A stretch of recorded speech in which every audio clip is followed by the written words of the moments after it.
अस्सलाम वालेकुम। आप देख रहे हैं नुमान खोखर यूट्यूब चैनल। आज की इस वीडियो में हम रिटायर्ड डीएसपी आगा रियाज अहमद की किताब से एक ऐसी कहानी उन्हीं की ज़बानी सुनेंगे जिसमें गुजरात के एक गांव में ख़ानदानी दुश्मनी की बिना पर गुज्जर बरादरी का पूरा ख़ानदान कत्ल कर दिया गया था और इन्होंने ही इस केस की तफ्तीश की थी। ये कहानी तफसील से पेश की जा रही है जिसका नाम है नस्लों का कर्ज। मेरे चैनल नुमान खोखर की प्लेलिस्ट में don of Pakistan, don of Punjab, don of Sindh, don of Lahore और डिफरेंट सिटी डॉन्स के अलग अलग फोल्डर्स हैं जिनमें 80 से ज़ायद मुख्तलिफ मशहूर डॉन्स की लाइफ स्टोरीज़ हैं। किसी भी दोस्त को किसी भी शहर या गांव के मशहूर डॉन के बारे में मुकम्मल और दुरुस्त मालूमात हों तो वो अपना व्हाट्सएप नंबर कमेंट में शेयर कर दे, मैं उससे रब्ता कर लूँगा। वीडियो शुरू करने से पहले अगर आपने मेरा channel Numan Khokhar subscribe, like और शेयर नहीं किया तो इसे सब्सक्राइब कर लें और बेल का बटन दबा दें ताकि आपको नई आने वाली वीडियोस मिलती रहें। तो आइए वीडियो शुरू करते हैं। आज की कहानी नस्लों का कर्ज जो आपकी खिदमत में पेश की जा रही है, इसकी बुनियाद ख़ानदानी दुश्मनी थी जो दोनों ख़ानदानों के कई अफराद की जान ले चुकी थी और ये लोग इस दुश्मनी को नस्ल दर नस्ल मुंतकिल करते चले आ रहे थे। बच्चों के पैदा होते ही इनके कानों में इस दुश्मनी का जहर उंडेला जाता था। ये इन दिनों का वाक़या है जब मैं असिस्टेंट सब इंस्पेक्टर हुआ करता था। मेरी तैनाती थाना सदर गुजरात में थी। थाने के SHO आगा अहमद अली शाह थे, DSP पीर फरदौस अली शाह और चौधरी अब्दुल हक मरहूम प्रोसिक्यूटिंग इंस्पेक्टर थे। उन दिनों गुजरात के SP आगा सादत अली मरहूम थे जो कि मोची दरवाज़ा लाहौर के रहने वाले थे। एक रोज़ मैं थाने में बैठा चंद पुरानी फाइलें देख रहा था। SHO आगा अहमद अली भी मौजूद थे। अचानक दो देहाती घबराए हुए थाने में आए। इनके चेहरे पर छाई हुई बदहवासी से जाहिर हो रहा था कि वो किसी कत्ल की इतला लेकर आए हैं। इसकी वजह ये थी कि इस ज़माने में आजकल की तरह कत्लो गारत नहीं हुआ करती थी। जब कभी कत्ल का वाक़या हो जाता था तो दूर दूर तक खौफ व हरास फैल जाता था। लोग कानों को हाथ लगाकर तौबा करते थे। ये देहाती एक गांव मूसा कमाला से आए थे। उन्होंने बताया एक गांव के एक शख्स कालू गुज्जर के घर पर चंद मुसल्लह अफराद ने हमला कर दिया है और अंधाधुंध फायरिंग कर रहे हैं जिससे 2 आदमी हलाक हो गए हैं। अभी वो देहाती पूरी तफसील भी ना बता पाए थे कि एक और देहाती थाने में आ गया। इसका ताल्लुक भी मूसा कमाला से था। इसने बताया कि हमलावरों ने कालू गुज्जर के घर बम मार दिया है जिससे 6-7 अफराद कत्ल हो गए हैं। इसने ये भी बताया कि हमलावर फरार हो गए हैं। ये इतला बड़ी तशवीशनाक थी। हमने फौरी तौर पर इस भयानक वारदात की इतला SP आगा सादत अली और पीर फरदौस शाह को कर दी। इसके अलावा कानूनी मावनत में रहनुमाई के लिए प्रोसिक्यूटिंग इंस्पेक्टर चौधरी अब्दुल हक को भी थाने बुला लिया। मसला ये था कि पहली इतला पर मुकदमा दर्ज किया जाए या दूसरी इतला पर। चौधरी अब्दुल हक ने यह राय दी कि मुकदमा पहली इतला पर दर्ज किया जाए। इतने वसी पैमाने पर कत्लो गारत की वजह से अफसराने बाला भी खासे घबराए हुए थे। मैंने हिम्मत की और फौरी तौर पर कुछ कांस्टेबलों को मुसल्ला करके साथ लेकर वारदात वाले गांव की तरफ रवाना हो गया। ये गांव मूसा कमाला थाने से चंद मील के फासले पर है। जब SP सादत अली खान को मालूम हुआ कि मैं चंद कांस्टेबलों को लेकर मौका वारदात पर रवाना हो गया हूं तो इनको परेशानी हुई। इसकी वजह यह थी कि हमलावरों की तादाद 5-6 बताई गई थी और वो अंधाधुंध फायरिंग कर रहे थे और बम्बों के धमाके भी हो रहे थे। SP साहब ने फ़ौरन एक मुसल्ला गार्ड मेरी मदद के लिए भिजवा दी। इस गार्ड के पहुंचने से मेरे हौसले और बुलंद हो गए। जब मैं मूसा कमाला पहुंचा तो वहां क़यामत सुगरा का मंजर था। हर तरफ वहशत और दहशत फैली हुई थी। औरतों के बैन और फरियाद करने की आवाज़ें दिल दहला रही थीं। लोगों ने बताया कि हमलावर इस कत्ल गारत के बाद फरार हो गए हैं। मैं कालू गुज्जर के घर जा पहुंचा जहां ये आगो खून का खेल खेला गया था। ये मकान गांव के वस्त में वाक़या था। अगरचा ये पुरानी वारदात है लेकिन अब भी इस बदकिस्मत घर के धुंधले धुंधले नकूश मेरे जहन में महफूज हैं। घर में दाखिल होने के लिए एक बड़ा दरवाज़ा था। अंदर दाखिल होते ही एक खुला सहन था जो कच्चा था। इस सहन में मवेशी बंधे हुए थे। सहन से आगे रहायशी कमरे बने हुए थे। मैं सहन में पहुंचा तो देखा 2 भैंसें गोलियां लगने से मरी पड़ी थीं। इन भैंसों के करीब ही एक औरत की लाश पड़ी नजर आ रही थी। मैंने इसके करीब जाकर लाश का मुआयना करना चाहा तो जो मंजर नजर आया, इसे देखकर मेरा दिल कांप उठा। ये औरत गालबन 7-8 माह की हामला थी। इसको गोली ऐसे जाविये से पेट पर लगी थी कि सामने से चीरती हुई पेट को निकल गई थी और इसका बच्चा बाहर निकलकर गिर पड़ा था। बाद में एक ऐनी शाहिद ने बताया कि जिस वक्त ये वाकया हुआ वो दूर से अपनी छत पर छुपकर देख रहा था। ये औरत कालू गुज्जर की बीवी थी और हमले के वक्त भैंसों के लिए चारा बना रही थी। वो झुकी हुई हालत में थी और भैंसों के लिए चारा बना रही थी जब इसे गोली लगी थी। मैंने बच्चे को देखा, वो इस जालिम दुनिया में आते ही मर गया था और खून और गोबर में लुथड़ा हुआ था। मैंने इस चश्मदीद गवाह को अपने साथ ले लिया। मैं आगे कमरों की तरफ चला गया। ये मकान किसी जंगज़दा इलाके का मंजर पेश कर रहा था। एक कमरे में घर के सरबराह कालू गुज्जर की लाश पड़ी थी, जबकि इसके साथ वाला कमरा मैदान जंग बना हुआ था। सबसे ज़्यादा तबाही इसी कमरे में नज़र आ रही थी। इस कमरे में 4 लाशें पड़ी थीं। लाशों की हालत बुरी थी। मैंने कमरे का मुआयना किया तो इंकशाफ हुआ कि यहाँ हैंड ग्रेनेड फेंका गया है। हैंड ग्रेनेड के धमाके को देहाती लोग बम का धमाका कह रहे थे। मैंने कमरे में फैले हुए ग्रेनेड के टुकड़े इकट्ठे किए और उन्हें एक लिफाफे में डाल लिया। ये मैंने मुआयने के लिए लाहौर भेजने थे। इस कमरे में मिलने वाली लाशों में 2 जवान लड़के थे, एक जवान उम्र औरत और एक 7-8 साला बच्चा था। बाद में पता चला कि दोनों लड़के कालू गुज्जर के बेटे थे। औरत बड़े लड़के की बीवी थी और 7-8 साल का बच्चा इनका बेटा था। हैंड ग्रेनेड ने फटकर कमरे में खासी तबाही मचाई थी। मैंने इस चश्मदीद गवाह की ज़बानी अपनी रिपोर्ट लिखी और लाशों का नक्शा सूरत हाल मुरतब किया और लाशों को पोस्टमार्टम भिजवाने का बंदोबस्त किया। छोटे बच्चे को मिलाकर 7 अफराद कुल कत्ल हुए थे। इस वसी पैमाने पर कत्ल गारत से जाहिर होता था कि ये इंतकामी वारदात है और किसी पुरानी दुश्मनी का नतीजा है। लाशें भिजवाने के साथ ही मैंने इसी वक्त हैंड ग्रेनेड के टुकड़े लाहौर फोरेंसिक लेबॉर्ट्री में चेक कराने के लिए भिजवा दिए। यहाँ मैं इस लेबॉर्ट्री के मुतल्लिक ये वजाहत कर दूँ कि ये एक ख़ास किस्म की लेबॉर्ट्री है जो हर किस्म का असला चेक कर सकती है। ये भी पता चल जाता है कि जाए वारदात या मकतूल के जिस्म से मिलने वाली गोली किस राइफल या पिस्तौल वगैरह से चलाई गई है। इस लेबॉर्ट्री ने हैंड ग्रेनेड के मुतल्लिक बताया कि ये मुकामी साख्त का नहीं था बल्कि वलायती ग्रेनेड था। इस किस्म के ग्रेनेड का कातलों के पास पाया जाना खासी हैरान कुन बात थी। इसकी वजह यह थी कि ऐसे ग्रेनेड सिर्फ फौज के पास होते थे और किसी आम शहरी के पास होना नामुमकिन था। बहरहाल इन कामों से फारग होकर मैंने चश्मदीद गवाह और गांव के लोगों से बयान लेने शुरू कर दिए। इन बयानात की रोशनी में जो बात सामने आई वो मैं मुख्तसर आपको सुना देता हूँ। हमला आवरों का सरगना जहांदाद गुज्जर बताया गया था।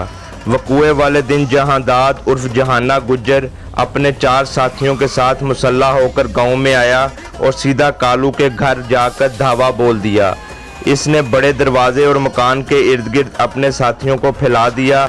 इस वक्त कालू की हामला बीवी भैंसों के लिए चारा तैयार कर रही थी। जहाना ने दरवाजे पर इस पर फायर किया जो इसका पेट चीर गया और पहले इसका बच्चा पेट से निकलकर गिरा, फिर वो भी गिर पड़ी। इसके साथियों ने भी फायरिंग की जिससे भैंसें जख्मी होकर तड़पने लगी। फायरिंग की आवाज़ सुनकर कालू ने सब अहले खाना को एक कमरे में बंद कर दिया और कहा कि अंदर से दरवाज़ा बंद कर लें।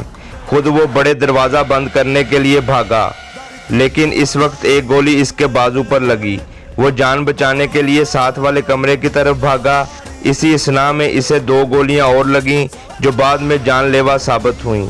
वो कमरे के अंदर जा गिरा और फिर वहीं मर गया। लोगों ने बताया कि कालू के पास खासा असलहा था, मगर इसे इतनी मोहलत ही नहीं मिली कि वो असला निकाल कर हमला आवरों का मुकाबला कर सकता। हमला आवर मंसूबा बंदी करके आए थे। कालू गुज्जर को कत्ल करने के बाद जहाना अपने साथियों के साथ मकान की छत पर चढ़ गया। इस ज़माने में कमरों की छतों में हवा और रोशनी के लिए सुराख रखे जाते थे। जब बारिश आती थी तो इनको किसी चीज़ से ढांप दिया जाता था। जिस कमरे में कालू के लड़के और बहू और एक पोता छुपा हुआ था, इसकी छत पर भी एक ऐसा ही सुराख था। इस सुराख को पंजाबी में गालबन मग कहते थे। जहाना ने इस सुराख के रास्ते कमरे में एक हैंड ग्रेनेड फेंक दिया। जब हैंड ग्रेनेड फटा तो इसके टुकड़ों ने अंदर मौजूद इंसानों के जिस्मों को काट कर रख दिया। इसके अलावा ये टुकड़े कमरे में जहां जहां लगे तबाही मचा दी। खास तौर पर लाशों का तो बहुत ही बुरा हाल था। लोगों ने बताया कि कालू गुज्जर और जहांदाद उर्फ जहाना गुज्जर के खानदान में पुरानी दुश्मनी चली आ रही है। इस दुश्मनी की वजह से दोनों खानदानों के बहुत से लोग कत्ल हो चुके थे। इन लोगों में रिवाज था कि पुलिस में रिपोर्ट दर्ज नहीं कराते थे, बल्कि अपना बदला खुद ही लेते थे। कुछ साल पहले कालू गुज्जर ने जहाना के भाई को इस बुरी तरह कत्ल किया था कि कुल्हाड़ी से इसका कीमा बना दिया था। जहांदाद ने अपने भाई की लाश पर हाथ रखकर कसम खाई थी कि वो इसका ऐसा इंतकाम लेगा कि कालू की नस्ल ख़त्म कर देगा। जब मैंने जहांदाद और जहाना के मुतल्लिक तहकीक की तब मालूम हुआ कि जहाना पुलिस में कांस्टेबल है और रावलपिंडी में तैनात है। मैंने मौका पर जो भी ज़रूरी कार्रवाई करनी थी वो कर ली और थाने आ गया। इसके बाद मैंने अपनी कारगुजारी की एक रिपोर्ट अपने अफसरान को पेश कर दी। इस वारदात ने जहां पुलिस के हकामे बाला में खलबली मचा दी, वहां पंजाब भर में सनसनी भी फैल गई। ये इस वक्त का बहुत बड़ा वाक़या था जिसमें एक वक्त 7 अफराद कत्ल हो गए थे और ये भी पहला मौका था कि किसी वारदात में हैंड ग्रेनेड का इस्तेमाल हुआ था। इस वजह से तफ्तीश बहुत अहमियत इख्तियार कर गई थी। पुलिस के बड़े बड़े अफसरों ने बारी बारी जाकर खुद मौके का मुआयना किया। मेरे लिए ये तफ्तीश एक कड़ा इम्तिहान था और मैंने अपने आप को इस इम्तिहान के लिए ज़हनी तौर पर तैयार कर लिया। पोस्टमार्टम रिपोर्ट आ गई जिसमें लिखा था कि कालू गुज्जर और इसकी बीवी गोलियां लगने और बाकी अफराद ग्रेनेड के टुकड़े लगने से शदीद जख्मी हुए और ज़्यादा खून बह जाने की वजह से हलाक हो गए। मैंने अपनी तफ्तीश का आगाज़ रावलपिंडी पुलिस से किया, जहां मुलजिम जहाना कांस्टेबल था। वहां से मालूम हुआ कि जहाना तकरीबन 20-22 रोज़ से सरकारी राइफल समेत लापता है। वहां की पुलिस को भी इसकी तलाश थी। मुलजिम जहाना गुजरात के ही एक गांव का रहने वाला था। इस गांव का नाम अब इतना अरसा बाद मुझे याद नहीं रहा। ये गांव हमारे इलाके के थाने से 4-5 मील दूर था। मैंने तफ्तीश का दायरा कार बढ़ाकर इर्द गिर्द के इलाकों तक फैला दिया था और हर जगह अपने तजर्बाकार मुखबर फैला रखे थे। जहाना के गांव में इसके घर की निगरानी खास तौर पर हो रही थी। इसके अलावा मेरे मुखबर जहाना और इसके दोस्तों के बारे में मालूमात इकट्ठी कर रहे थे। मैंने मुलजिम जहाना के घर जाकर तफ्तीश का फैसला कर लिया और 2 कांस्टेबलों को साथ लेकर वहां जा पहुंचा। जहाना के घर में कोई जवान मर्द नहीं था, सिर्फ बूढ़ा बाप था, माँ मर चुकी थी और एक छोटा भाई जो जवान था इस खूनी दुश्मनी की वजह से कालू गुज्जर के हाथों कत्ल हो चुका था। बाप के अलावा जहाना की बीवी थी और 2 बच्चे थे जो भी छोटे थे। मैंने जहाना के बूढ़े बाप और इसकी बीवी से जहाना के मुतल्लिक पूछा तो उन्होंने बताया कि 1 महीना हो गया है वो घर नहीं आया। आखिरी मर्तबा वो पिछले महीने आया था और वो घर का खर्चा वगैरह देकर चला गया था। मैंने दोनों से बहुत सवाल पूछे, मगजमारी की, लेकिन कुछ हासिल ना हुआ। मैंने जहाना के बूढ़े बाप से जब ये कहा कि इसे एहसास है कि इसके बेटे ने कितना बड़ा जुल्म किया है और जीते जागते 7 इंसानों को कत्ल कर दिया है, जहाने के बाप ने कहा कि इसने मेरे कलेजे में ठंड डाल दी है। इसने सीने पर हाथ रख के कहा, मुझे इस पर फ़ख्र है, वो मेरा शेर बच्चा है। शेर बच्चे ने जो कुछ किया है, मैंने गुस्से से कहा, इसके बाद वो खुद भी ज़िंदा नहीं बच सकेगा। कोई परवाह नहीं, इसने कहा, इसने दुश्मन की नस्ल ख़त्म करके बरादरी में मेरा नाम ऊंचा कर दिया है। अगर जहाना मर भी गया तो इसके बेटे से मेरी नस्ल आगे चलती रहेगी। मुझे इस पर बड़ा गुस्सा आया। वो इस बात पर फ़ख्र कर रहा था कि इसके बेटे ने इतने ज़्यादा इंसानों को कत्ल कर दिया है। इसे अपने जवान बेटे के फांसी पा जाने का कोई गम न था। मैंने इसे इसके हाल पर छोड़कर आ गया। इसके बाद मैंने अपने मुखबरों को तलब कर लिया और इनसे रिपोर्ट मांगी। ये 2 आदमी थे। उन्होंने मुझे अपनी रिपोर्ट सुनाई। इससे मुझे काफ़ी काम की बातें मालूम हुई। उन्होंने बताया कि वारदात के बाद से जहाना गांव में नहीं देखा गया। वारदात से कुछ अर्सा पहले इसका उठना बैठना जराइम पेशा लोगों के साथ हो गया था। इनमें से 2 आदमी इसी गांव के थे, जिनमें से एक का नाम तुफैल माछी और दूसरे का सैफ था। ये दोनों पक्के जराइम पेशा अफराद थे। पता चला कि वारदात के बाद से ये दोनों भी गांव से गायब हैं। मैंने दोनों मुखबरों से कहा कि वो दिन रात इन दोनों के घरों पर नज़र रखें और इन दोनों में से जो ही कोई अपने घर या इलाके में नज़र आए इसी वक्त मुझे इतला भिजवाई जाए। मैंने बड़ी सख्ती से कहा कि रात का कोई भी वक्त हो, बिला झिझक मुझे जगा लिया जाए। एक आदमी मतलूबा आदमी पर नज़र रखे और दूसरा मुझे इतला देने आ जाए। इस दौरान मुझे जहां भी शक हुआ कि जहाना वहां मिल सकता है, मैंने छापे मारे मगर नाकामी रही। इससे अगली रात का जिक्र है, मैं थाने से मुल्हिका अपने क्वार्टर में बैठा इस केस के बारे में गौर कर रहा था। इस वक्त रात के 9 बजे का वक्त होगा जब थाने से एक कांस्टेबल ने आकर बताया कि मेरे दोनों मुखबरों में से एक आया है। मैं ये सुनते ही फ़ौरन उठा और सादा लिबास में ही थाने जा पहुंचा। इस मुखबर ने बताया कि मुल्ज़िम जहाना का साथी तीफा माछी रात के अंधेरे में अपने घर आया हुआ है। मैंने फ़ौरन कांस्टेबलों को मुसल्ला होने का कहा और अपना सरकारी रिवाल्वर लेकर इसी वक्त सादा लिबास में ही मुखबर के साथ चल पड़ा। मैं एक लम्हा भी ज़ाया नहीं करना चाहता था। रात के अंधेरे में हम गांव पहुंच गए। देहात तो वैसे ही शाम 7 बजे आधी रात का समा बन जाता है। यूं लगता था हम जैसे किसी जंगल में आ गए हों। सारा गांव बेखबरी की नींद सो रहा था। कभी कभार किसी कुत्ते के भौंकने की आवाज़ रात के सन्नाटे में आती थी। मैंने 3 कांस्टेबलों को मकान के अतराफ में फैला दिया ताकि अगर तीफा किसी तरह से बच निकलने की कोशिश करे तो भाग ना सके। इसके बाद मैंने मुसल्ला कांस्टेबल को अपने साथ लिया और दोनों मुखबरों को अंधेरे में छुप जाने का हुक्म दिया। मैं नहीं चाहता था कि किसी को मालूम हो कि इन दोनों ने मुखबरी की है। इसके बाद मैंने दरवाजे पर दस्तक दी। कोई जवाब न मिलने पर मैंने कांस्टेबल को इशारा किया कि अब वो दस्तखत दे। कांस्टेबल ने मेरा इशारा पाकर बड़ी ज़ोर ज़ोर से दस्तखत दी। इसके जवाब में अंदर से कुछ आवाज़ें सुनाई दी। फिर एक आदमी खांसता हुआ दरवाजे की तरफ आने लगा। कौन है ओए? इसकी नींद में डूबी हुई आवाज़ आई। इतनी रात को क्या मुसीबत आ गई है? मैंने रिवाल्वर निकाल कर हाथ में पकड़ लिया। फिर कुंडी खुलने की आवाज़ आई और अंदर से आने वाले ने दरवाज़ा खोलने से पहले दोबारा पूछा कि बाहर कौन है। मैंने कहा बाहर पुलिस है, दरवाज़ा खोलो। पुलिस का नाम सुनते ही इसने दरवाज़ा खोलने के बजाय दोबारा कुंडी लगा दी और अंदर की तरफ भागने की आवाज़ रात के सन्नाटे में गूंज गई। ये लम्हों का खेल था और मैं ये मौका किसी कीमत पर ज़ाया नहीं करना चाहता था। मैंने कांस्टेबल को कहा कि वो फ़ौरन दीवार फलांग कर अंदर कूद जाए और दरवाज़ा खोल दे। कांस्टेबल जवान उम्र था, इसने ज़रा भी देर न लगाई और दीवार पर चढ़कर अंदर कूद गया और इसने अंदर से दरवाज़ा खोल दिया। दरवाज़ा खुलते ही मैं बिजली की तेज़ी से अंदर की तरफ भागा। कांस्टेबल मेरे साथ था। इतने में अंदर से एक लंबा तड़ंगा आदमी भागता हुआ निकला और हमें सेन से आता देखकर दाएं तरफ भागा। इस तरफ दीवार के साथ मवेशियों के लिए एक खुरली बनी हुई थी जहां चंद भैंसें बंधी हुई थी। वो भैंसों की तरफ भागा। मैं समझा कि वो दीवार फलांग कर भागना चाहता है। रुक जाओ, मैंने उसे ललकारा, वरना गोली मार दूंगा। मेरी ललकार पर भी वो नहीं रुका और सहन में बैठी हुई भैंसों के ऊपर से फलांग कर आगे जाने लगा। आगे गोबर का ढेर पड़ा था। इसका अगला पांव गोबर में पड़ा और वो फिसल गया। फिर वो संभल न सका और बुरी तरह गिरा। इससे पहले कि वो दोबारा संभल कर उठता, मैं उसके सर पर जा पहुंचा। मैंने रिवाल्वर की नाल इसकी खोपड़ी पर लगा दी और वो जहां था वहीं रुक गया। मैंने कांस्टेबल को इशारा किया कि इसे हथकड़ी लगा दे। कांस्टेबल ने इसे हथकड़ी लगा दी। ये आदमी तीफा माछी था। पुलिस को देखकर इसने जिस तरह भागने की कोशिश की थी, इससे मुझे यकीन हो गया था कि ये जहाना के साथ इस वारदात में था। मैंने इसके घर की अच्छी तरह तलाशी ली। एक चारपाई के नीचे सिंगल बैरल राइफल पड़ी हुई थी। मैंने ये राइफल अपने कब्जे में लेनी थी। इसके लिए मैंने रात के वक्त गांव के नंबरदार को और 2 और मोअज़्ज़ज़ आदमियों को जगाकर इनकी मौजूदगी में राइफल बरामद की और बरामदगी का मुशीरनामा तैयार किया।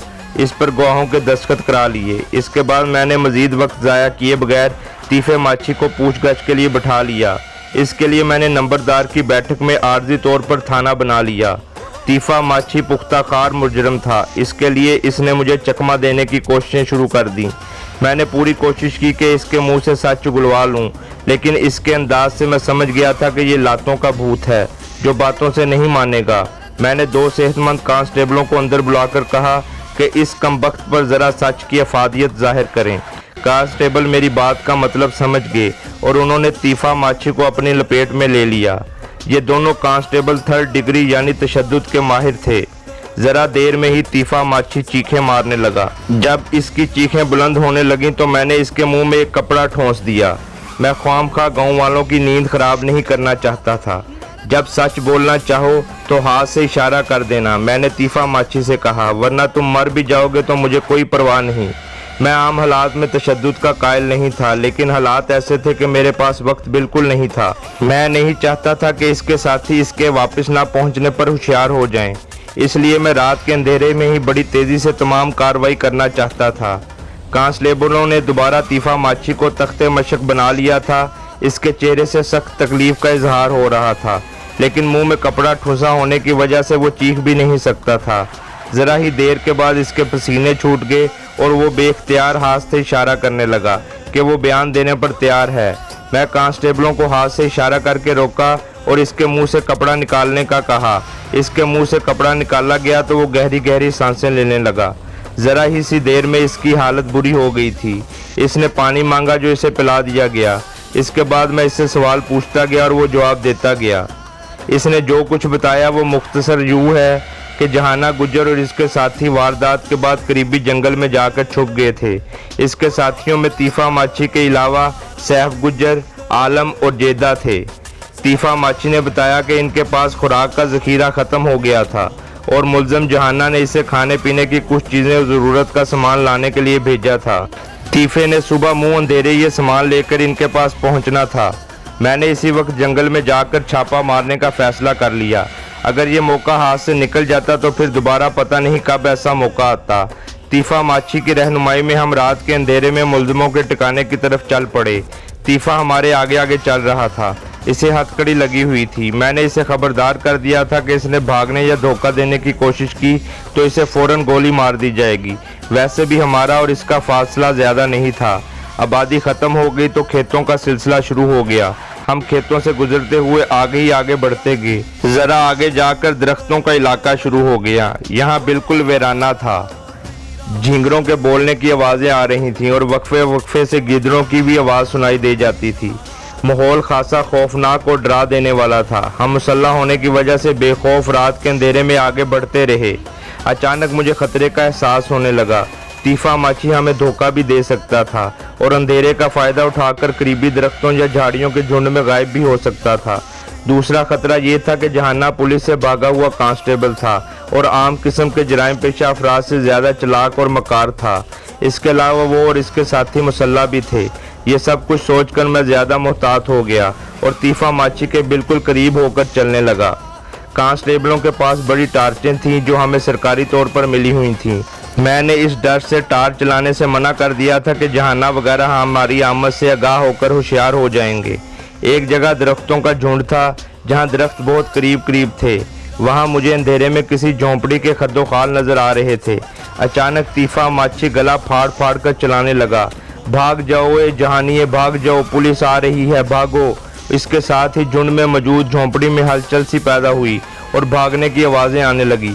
मैंने फ़ौरन कांस्टेबलों को टार्चें रोशन करने का कहा तो उन्होंने टार्च की रोशनी में दरख्तों की तरफ देखा। रोशनी में 4 आदमी भागते नजर आए।